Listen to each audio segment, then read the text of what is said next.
حضرت یونس علیہ السلام کا مزار شہید کیا گیا تو اندر سے اللہ کی نشانی کا ظہور۔ حضرت یونس علیہ السلام ایک عظیم اور کریم نبی تھے۔ ان کا قصہ قرآن پاک میں ایک انوکھا قصہ ہے۔ حضرت یونس علیہ السلام کا زمانہ 860 سے 784 قبل مسیح کے درمیان بتایا جاتا ہے۔ حضرت یونس علیہ السلام کے والد کا نام متی تھا اور یہ سیدنا ابراہیم علیہ السلام کی نسل سے تھے، لہٰذا یہ اسرائیلی نبی تھے۔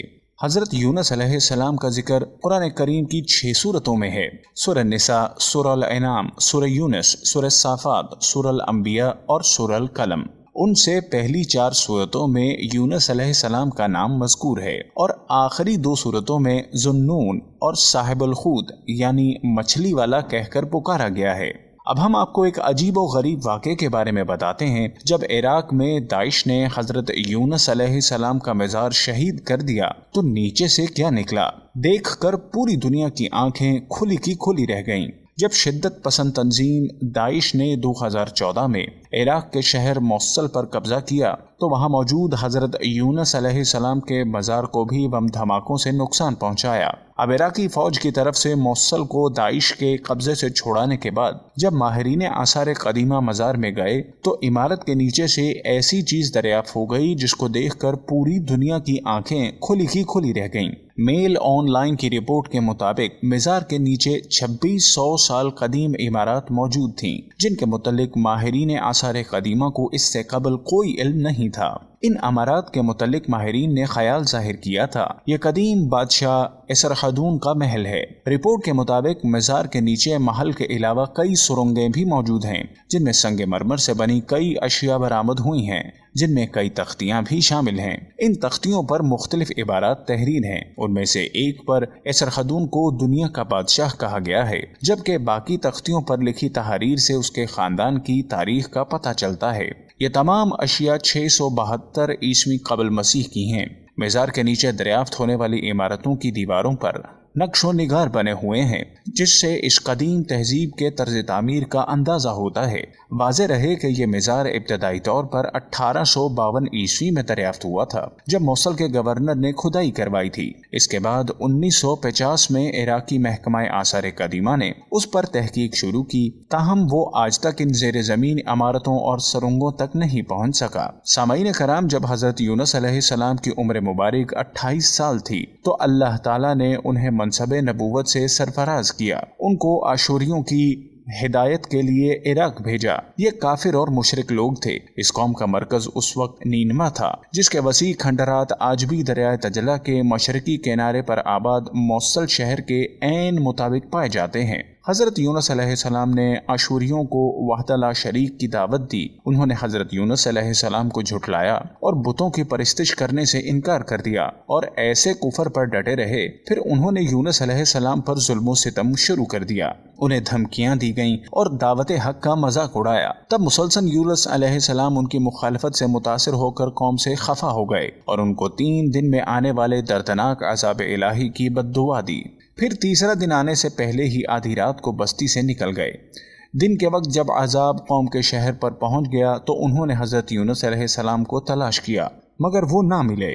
حضرت یونس علیہ السلام کا اپنی قوم سے ناراض ہو کر چلے جانا ہجرت تھی مگر انہیں اس کا حکم نہیں دیا گیا تھا۔ وہ عذاب کی اطلاع دینے کے بعد اللہ کی اجازت کے بغیر اپنا علاقہ چھوڑ کر چلے گئے تھے۔ آثار عذاب دیکھ کر جب آشوریوں نے توبہ و استغفار کی تو اللہ نے انہیں معاف کر دیا۔ قرآن مجید میں اللہ کے دستور کے جو اصول بیان کیے گئے ہیں ان میں ایک یہ بھی ہے کہ اللہ تعالیٰ کسی قوم کو اس وقت تک عذاب نہیں دیتا جب تک وہ اپنی حجت پوری نہیں کر لیتا۔ پس کب نبی نے اس قول کو مہلت کے آخری لمحے تک نصیحت کا سلسلہ جاری نہ رکھا اور اللہ کے مقرر کردہ وقت سے پہلے وہ خود ہی ہجرت کر گئے تو اللہ تعالیٰ کے انصاف نے اس قوم کو عذاب دینا گوارا نہ کیا کیونکہ ان پر تمام حجت کی شرائط پوری نہ ہوئی تھی اور انہیں معاف فرما دیا۔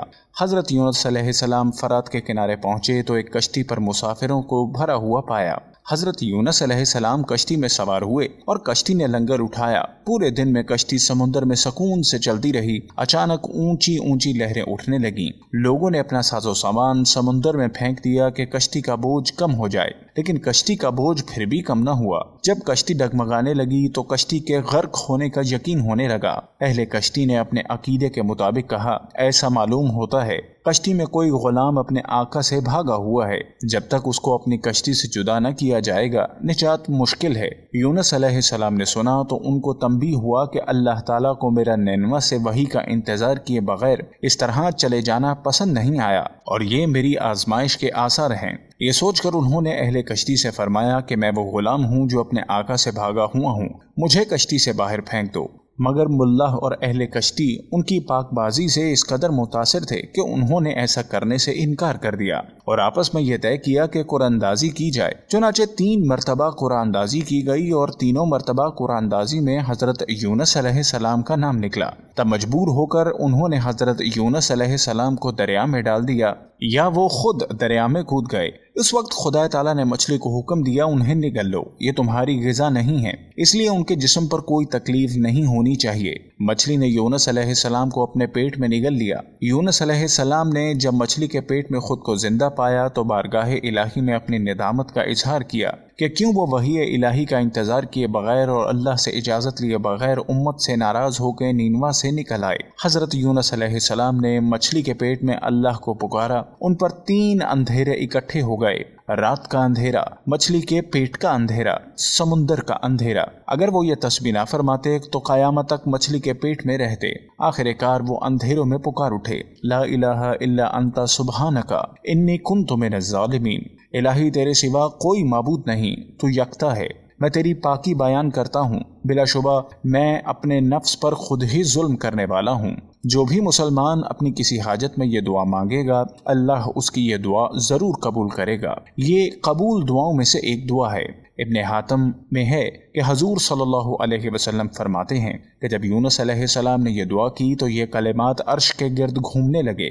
फरिश्ते कहने लगे, ये बहुत दूर दराज जगह से आवाज़ आ रही है, लेकिन कान इससे पहले इससे ज़रूर आशना है, आवाज़ बहुत ज़ईफ़ है।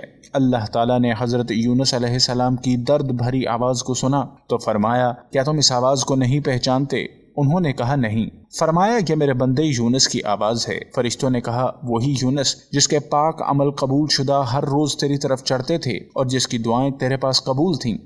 इलाही जैसे वो आराम के वक्त नेकियां करता था तो उसकी मुसीबत के वक्त उस पर रहम करे। तो उसी वक्त अल्लाह ताला ने मछली को हुक्म दिया कि वो आपको बगैर किसी तकलीफ के समुंदर के किनारे पर उगल दे। रवायत में आता है कि यूनुस अलैहिस्सलाम मछली के पेट में 3 दिन, 7 दिन, 40 दिन या चंद घंटे तस्बीह करते रहे। चुनाचे मछली ने अल्लाह के हुक्म से समुंदर के किनारे पर उगल दिया। हज़रत अब्दुल्ला बिन मसूद रज़ी अल्लाह ताला अन्हो फरमाते हैं, मछली के पेट में रहने की वजह से उनका जिस्म ऐसा हो गया था जैसे परिंदे का पैदा शुदा बच्चा जिसका जिस्म नर्म होता है और जिस्म पर बाल तक नहीं थे। अर्ज़, यूनुस अलैहिस्सलाम बहुत नाहीफ और नातमा हालत में खुश्की पर डाल दिए गए। उसके बाद अल्लाह ताला ने साहिल पर एक बेलदार दरख्त उगाया। हज़रत अबू हुरैरा रज़ी अल्लाह ताला अन्हो फरमाते हैं कि जब मछली ने यूनुस अलैहिस्सलाम को खुले मैदान में डाला तो अल्लाह ताला ने आप पर यक़तीन की बेल उगा दी। उनसे पूछा गया कि यक़तीन किसे कहते हैं? फरमाया, कद्दू के पौधे को। इसके अलावा अल्लाह ने उनके लिए एक जंगली बकरी भेज दी जो जमीन की घास और जड़ी बूटियां खाती थी और सुबह शाम आपको दूध पिलाती थी हत्ता कि आपकी तवानाई लौट आई। हजरत यूनुस अलैहिस्सलाम दरख्त के साए में झोंपड़ी बनाकर रहने लगे। चंद दिनों बाद ऐसा हुआ कि इस बेल की जड़ें अल्लाह ताला की तरफ से कपड़ा लग गया और उसने जड़ को काट दिया। जब बेल सूखने लगी तो यूनुस अलैहिस्सलाम को बहुत दुख हुआ। तब अल्लाह ताला ने वही के जरिए उनको मुखातिब किया और फरमाया, यूनुस तुम इस बेल के सूखने पर कितने रंज का इजहार कर रहे हो जो एक हकीर सी चीज है, मगर तुमने ये न सोचा कि निनवा की 1 लाख से ज्यादा आबादी जिसमें इंसान बस रहे हैं और उनके अलावा जानदार भी आबाद हैं, उनको बर्बाद और हलाक कर देने में क्या हमको कोई नागवारी नहीं होगी? और क्या हमने उनके लिए उनसे ज्यादा शफीक और मेहरबान नहीं है? जितना तुझको इस बेल से उनस है तो तुम वही का इंतजार किए बगैर कौम को बद्दुआ करके उनके दरमियान से निकल आए। एक नबी की शान के नज़दीक ये नामुनासिब था कि वो कौम के हक में अजाब की बद्दुआ करते और उनसे नफरत करके जुदा हो जाने में उजलत कर ले और वही का इंतजार भी न करे। यूनुस अलैहिस्सलाम की बस्ती छोड़ देने के बाद नैनवा के लोगों को यकीन हो गया कि वो जरूर खुदा के सच्चे पैगंबर हैं और अब हलाकत यकीनी है। तभी यूनुस अलैहिस्सलाम अलैहिस्सलाम हमसे जुदा हो गए। ये सोचकर फौरन बादशाह से लेकर रियाया तक सबके दिल खौफ और दहशत से कांप उठे और यूनुस अलैहिस्सलाम को तलाश करने लगे ताकि उनके हाथ पर इस्लाम की बैत करें, और साथ ही अल्लाह ताला से तौबा व इस्तग़फ़ार करने लगे और हर किस्म के गुनाहों से किनाराकश होकर आबादी से बाहर मैदान में निकल आए और बारगाहे इलाही में बुलंद आवाज से ये इकरार करते रहे, ए हमारे रब, यूनुस अलैहिस्सलाम जो तेरा पैगाम हमारे पास लेकर आए हैं, हम उसकी तस्दीक करते हैं और हम उस पर ईमान लाते हैं। आखिरकार अल्लाह ताला ने उनकी दुआ कबूल फरमाई और उनको अज़ाब इलाही से महफूज रखा। बहरहाल यूनुस अलैहिस्सलाम को अल्लाह पाक ने सेहत और तंदुरुस्ती देकर अब दोबारा नीनवा जाने का हुक्म दिया कि कौम में रहकर उनकी रहनुमाई फरमाई जाए। चुनाचे हजरत यूनुस अलैहिस्सलाम नीनवा वापस तशरीफ ले गए। कौम के लोगों ने जब उन्हें देखा तो खुशी का इजहार किया। हजरत यूनुस अलैहिस्सलाम की जिंदगी नीनवा ही में गुजरी और वहीं उनका इंतकाल हुआ और वहीं उनकी कब्र थी जो नीनवा की तबाही के बाद नामालूम हो गई।